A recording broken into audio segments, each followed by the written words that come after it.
Assalamualaikum warahmatullahi wabarakatuh. Salam sejahtera bagi kita sekalian. Saya hormati Bapak Ibu penilai dalam sertifikasi dosen. Perkenalkan, nama saya Mutenuna SIP SHMH, salah satu dosen tetap pada program studi ilmu pemerintahan Fakultas Ilmu Sosial dan Politik Universitas Gorontalo.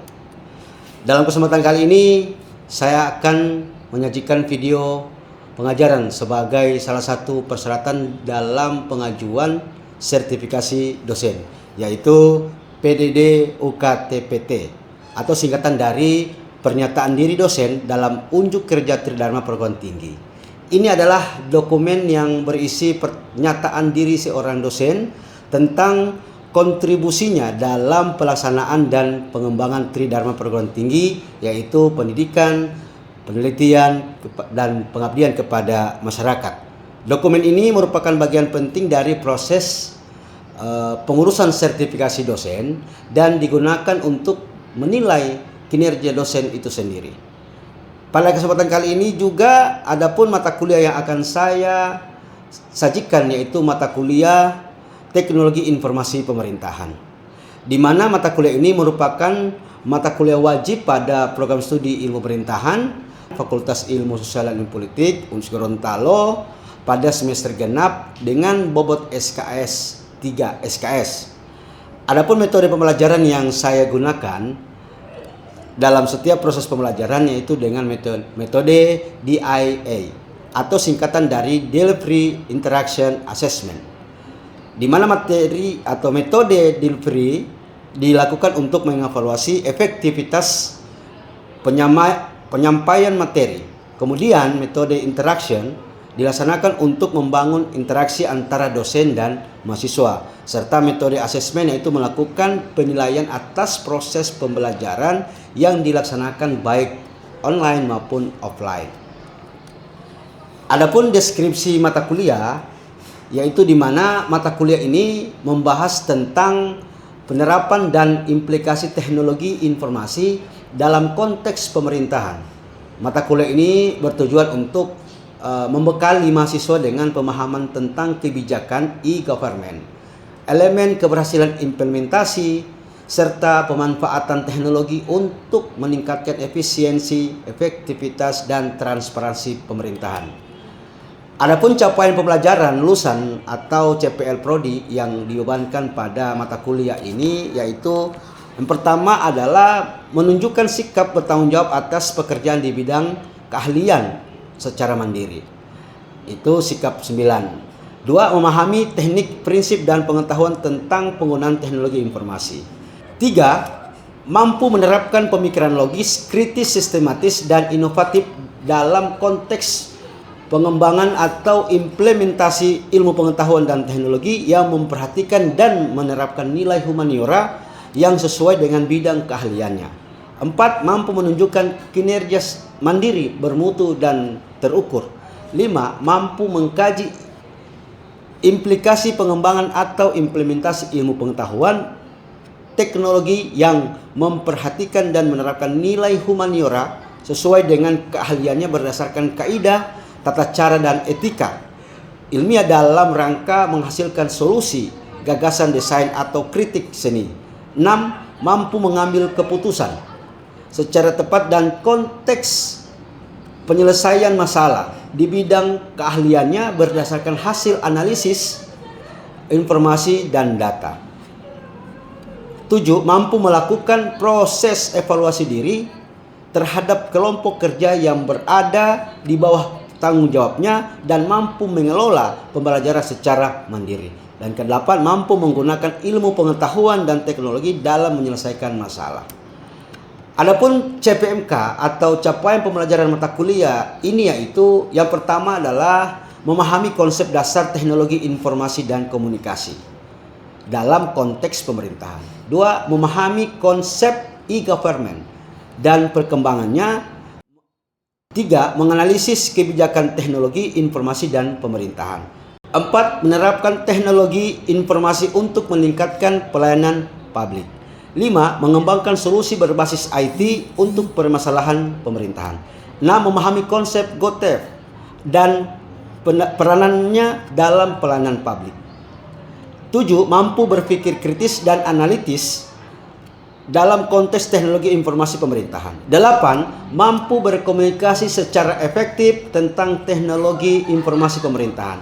9. Mampu mendokumentasikan, menyimpan, mengamankan, dan menemukan kembali data untuk menjamin kesahihan dan mencegah plagiasi.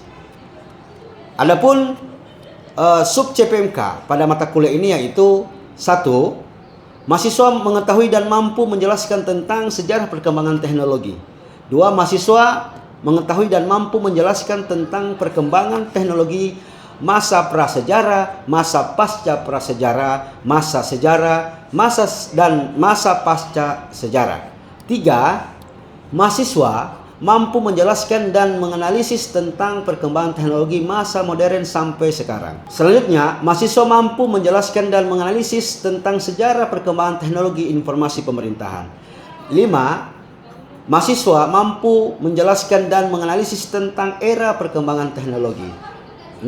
Mahasiswa mampu menjelaskan dan menganalisis tentang perkembangan teknologi di Indonesia, baik teori determinisme teknologi, Global Village oleh Miklohan dan Smart City, e-learning, dan IoT. 7. Mahasiswa mampu menjelaskan dan menganalisis tentang teknologi informasi bidang pemerintahan dan praktik.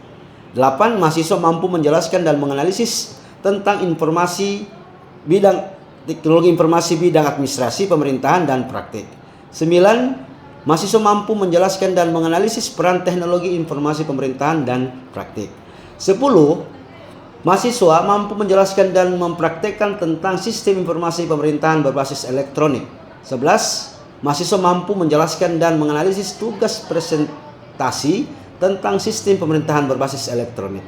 12. Mahasiswa mampu menjelaskan dan menganalisis tentang perkembangan teknologi sistem informasi pemerintahan yang harus ditingkatkan. Adapun bahan kajian dan pokok bahasan pada mata kuliah ini yaitu yang pertama sejarah perkembangan teknologi, 2. Perkembangan teknologi masa prasejarah, masa pasca prasejarah, masa sejarah dan pasca prasejarah. 3. Perkembangan teknologi masa modern sampai sekarang. 4. Sejarah perkembangan teknologi informasi pemerintahan. Ada 5. Era perkembangan teknologi. 6. Perkembangan teknologi Indonesia baik teori determinisme, teknologi, Global Village, dan Smart City, e-learning, dan IoT. 7. Teknologi informasi bidang pemerintahan dan praktik. 8. Teknologi informasi bidang administrasi pemerintahan dan praktik. Peran teknologi informasi pemerintahan serta praktik. 10. E-government for good governance. Dan ke-11 perkembangan teknologi sistem informasi pemerintahan yang harus ditingkatkan. Adapun referensi yang digunakan pada mata kuliah ini yaitu yang pertama Adrianto dengan buku yang berjudul Good Governance, Transparansi dan Akuntabilitas Publik melalui E-Government. Yang kedua Anwar dengan judul buku Aplikasi Sistem Informasi Manajemen bagi Pemerintahan di Era Otonomi Daerah. Yang ketiga Hamdi dengan buku yang berjudul Bunga Rampai Pemerintahan. Yang keempat Indrayani dengan buku yang berjudul Sistem Informasi Manajemen Pemerintahan. Adapun media pembelajaran yang digunakan pada proses perkuliahan yaitu yang pertama perangkat lunak, terdiri dari Zoom Meeting, Microsoft Office, dan PowerPoint. Sedangkan untuk perangkat keras kita menggunakan monitor, proyektor, dan laptop.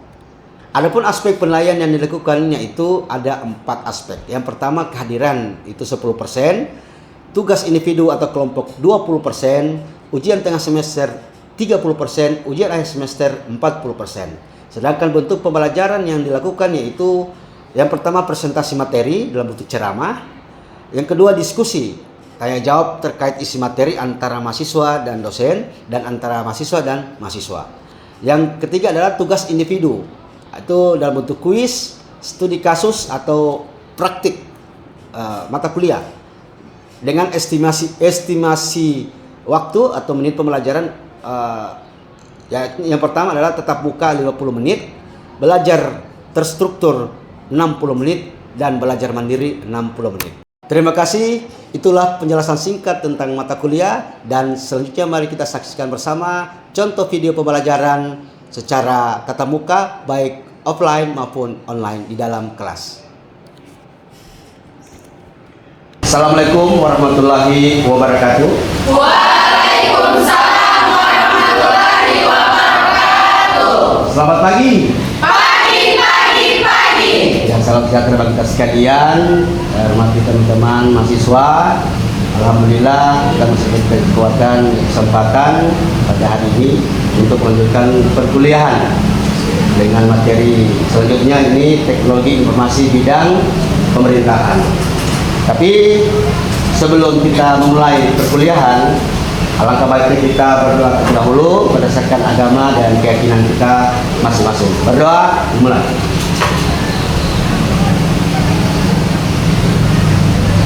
Selesai. Baik, teman-teman mahasiswa, untuk pertemuan awal kita, alangkah baiknya kita ambil dulu presensi atau kehadiran di masing-masing akun Anda. Silakan diisi, checklist presensi kehadiran di akun si akun masing-masing. Silakan.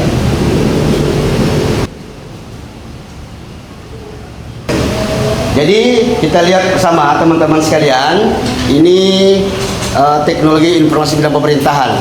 Nah, dalam materi ini saya ingin tanya dulu kepada teman-teman, kira-kira ada yang tahu tidak apa itu teknologi informasi? Ada yang tahu? Saya, Pak. Baik, terima kasih.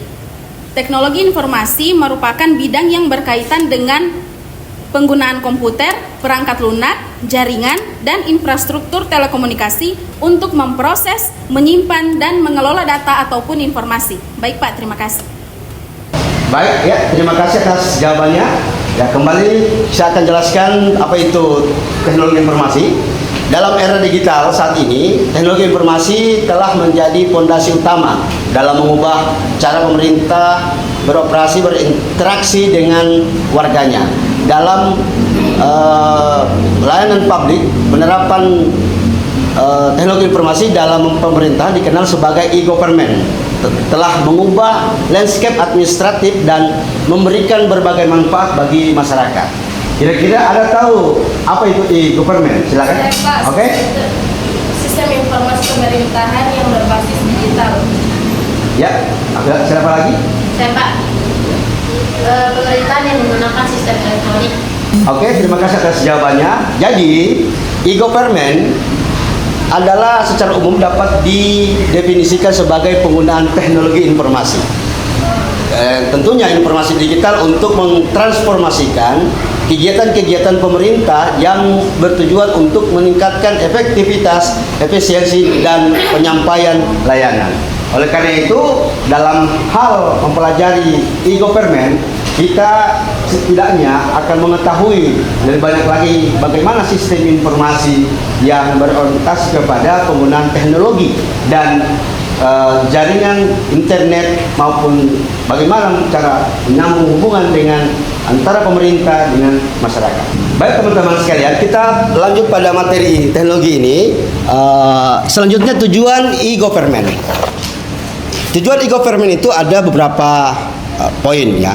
Berapa yang menjadi tujuan e-government? Pertama adalah peningkatan aksesibilitas, ya. Jadi dalam hal peningkatan aksesibilitas itu, di mana e-government bertujuan untuk membuat layanan pemerintah lebih mudah diakses oleh warga kapanpun, dimanapun mereka berada melalui platform digital. Yang kedua adalah efisiensi dan efektivitas. Dengan memanfaatkan teknologi e-government, membantu meningkatkan efisiensi dalam penyampaian layanan publik, mengurangi birokrasi, dan mempercepat proses pengambilan keputusan. Yang selanjutnya adalah transparansi. Transparansi adalah, yang dimaksud di sini adalah e-government mempromosikan transparansi dalam pemerintahan dengan menyediakan akses terbuka ke informasi publik, anggaran, dan kebijakan yang memungkinkan partisipasi warga dalam pemanfaatan atau pemantauan dan evaluasi pemerintah. Selanjutnya, partisipasi warga. Melalui platform e-government, warga dapat berpartisipasi dalam proses pengambilan keputusan, memberikan umpan balik dan menyampaikan aspirasi mereka kepada pemerintah. Dan terakhir adalah inklusivitas, adalah yang dimaksud mungkin adalah e-government itu untuk memastikan bahwa semua lapisan masyarakat termasuk yang berada di daerah terpencil atau dengan akses terbatas ke teknologi tetap terlibat dan mendapat manfaat dari layanan publik digital. Jadi kalau secara umum kita tujuan e-government ini sangat besar manfaatnya, sangat besar manfaatnya yang akan dirasakan oleh masyarakat sebagai pengguna layanan dan penerima manfaat layanan dalam hal mempermudah seluruh aktivitas layanan dan peningkatan kualitas pelayanan publik itu sendiri. Baik teman-teman mahasiswa, dari penjelasan saya barusan, kira-kira ada yang ingin bertanya? Silakan. Saya Pak. Oke, silakan. Baik, terima kasih atas waktu yang telah diberikan. Izinkan saya bertanya. Pertanyaan saya itu, pada era 5.0 sekarang ini, kira-kira apa saja dampak dari penggunaan e-government ini? Karena tentu saja jika tidak memiliki dampak positif, tentu saja partisipasi warga itu ataupun pemerintah tentu akan rendah. Itu Pak. Iya, terima kasih. Apa dampak positif dari penggunaan teknologi di era sekarang? Jadi dampaknya ini banyak ya, luas. Ini yang pertama adalah menghasilkan produk atau servis IT. Ya, jadi di mana instansi pemerintahan dalam hal ini sasarannya adalah bagaimana bisa menciptakan atau menghasilkan programmer yang kreatif. Apa yang dibutuhkan oleh instansi pemerintahan dalam artian di era sekarang menggunakan teknologi ini dapat membantu mereka untuk bisa menghasilkan programmer yang kreatif. Ya, jadi yang kedua adalah meningkatkan layanan. Jadi informasi teknologi digunakan untuk meningkatkan atau mempermudah layanan kepada masyarakat. Dan tentunya hal ini juga sangat dirasakan oleh masyarakat sendiri yang menuntut akan kualitas pelayanan di instansi pemerintahan sendiri. Yang selanjutnya adalah meningkatkan kinerja. Jadi dengan adanya kecanggihan teknologi yang digunakan oleh instansi pemerintahan atau bidang pemerintah saat ini, itu akan mempercepat urusan pelayanan atau kecepatan dan kemudahan urusan pelayanan, sehingga dapat menghasilkan tenaga kerja yang profesional, yang terampil, karena ini juga terkait dengan tenaga kerja yang ditugaskan atau yang ditempatkan di bidang operator atau teknologi informasi di instansi pemerintahan. Makanya di era sekarang, era teknologi sekarang ini, akses internet, kecanggihan teknologi, kecepatan pelayanan, kemudahan akses pelayanan itu sangat dibutuhkan oleh masyarakat sebagai pemanfaat atau penerima manfaat daripada layanan itu sendiri. Ya, terima kasih. Kira-kira ada lagi yang ingin bertanya? Silakan. Oke, silakan. Jadi Pak, seperti yang kita ketahui bersama, sekarang ini kan teknologi sudah mulai canggih. Ya. Kira-kira bagaimana cara kita menyikapi ataupun cara kita menghadapi era digital saat ini? Ya, bagaimana kita menyikapi perkembangan kecanggihan teknologi saat ini di tengah-tengah problematika bangsa, ya. Jadi ini ada tantangan dan peluang. Ini menarik untuk dibahas, ya. Jadi untuk tantangan dan peluang dalam hal kecanggihan teknologi ini ada beberapa item. Yang pertama adalah keamanan data, ya. Keamanan data di sini adalah tantangan utama e-government adalah menjaga keamanan data pribadi warga ya dari ancaman cyber, ya. Namun dengan inovasi yang tepat dalam sistem keamanan dan pelatihan, hal ini dapat diatasi. Jadi maksudnya adalah dalam hal untuk menjaga keamanan data di sini, keamanan data warga, saya kasih contoh ya. Saya kasih contoh keamanan data pribadi masyarakat, ya, warga masyarakat. Ini kita harus jaga bagaimana sistem ini, teknologi ini menjaga keamanan datanya dari ancaman cyber, kejahatan teknologi, ya. cyber. Oke. Yang selanjutnya adalah kita membutuhkan tenaga-tenaga yang terampil, yang memiliki keterampilan dan keahlian atau skill yang memang sudah terbilang profesional, biar dapat menjaga keamanan data itu sendiri melalui kegiatan-kegiatan pelatihan yang diikuti oleh operator di masing-masing instansi. Yang selanjutnya adalah keterlibatan warga. Ya, warga pun harus dilibatkan. Ya, kenapa? Kalau warga atau masyarakat tidak ikut terlibat, kita tidak dapat memastikan dalam proses e-government merupakan tantangan tersendiri ini, ya. Jadi pemerintah perlu mengadopsi strategi komunikasi dengan yang efektif, ya, pemberdayaan masyarakat untuk ikut berpartisipasi menjaga keamanan dan penggunaan teknologi secara baik dan partisipatif. Ya, yang selanjutnya adalah keterbatasan akses, ya, di mana di daerah pedesaan atau yang kita kenal dengan akses terbatas ke internet, ya. Jadi implementasi e-government mungkin menghadapi kendala dalam hal aksesibilitas, seperti layanan mobile ini adalah menjadi solusi atau pusat akses publik dapat membantu menguasai atau mengatasi masalah yang ada di desa. Oleh karena itu, melalui pembaharuan aplikasi teknologi atau pengembangan teknologi, pengembangan aplikasi ini akan memudahkan dan membantu masyarakat dalam menerima akses internet, akses informasi komunikasi, biar segala aktivitas yang dijalankan oleh masyarakat juga akan merasa dimudahkan atau merasa terbantukan. Baik teman-teman mahasiswa, kira-kira ada lagi yang ingin bertanya? Silakan.